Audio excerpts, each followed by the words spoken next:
ও ভাই, 125 কোটি prize money! জয়সা সত্যি মানুষ, একদম অসাধারণ কিছু করে দেখাই।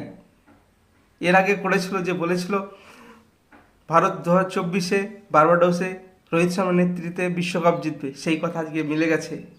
সেই খুশিতে জয়সা 125 কোটি প্রাইজ মানি ঘোষণা করেছে।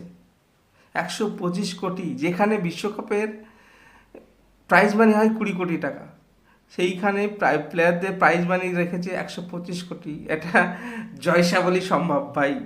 জয়সা মিরাকেল কিছু করে দেখায়। Thank you Joysa. অবাক লাগছে, আমি তো বিশ্বাসই করতে পারিনি 125 কোটি টাকা।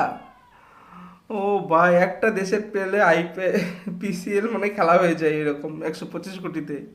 বাংলাদেশের লিগ টুর্নামেন্ট হয়ে যায় 125 কোটিতে, বিপিএল। সেই প্রাইজ মানে 125 কোটি।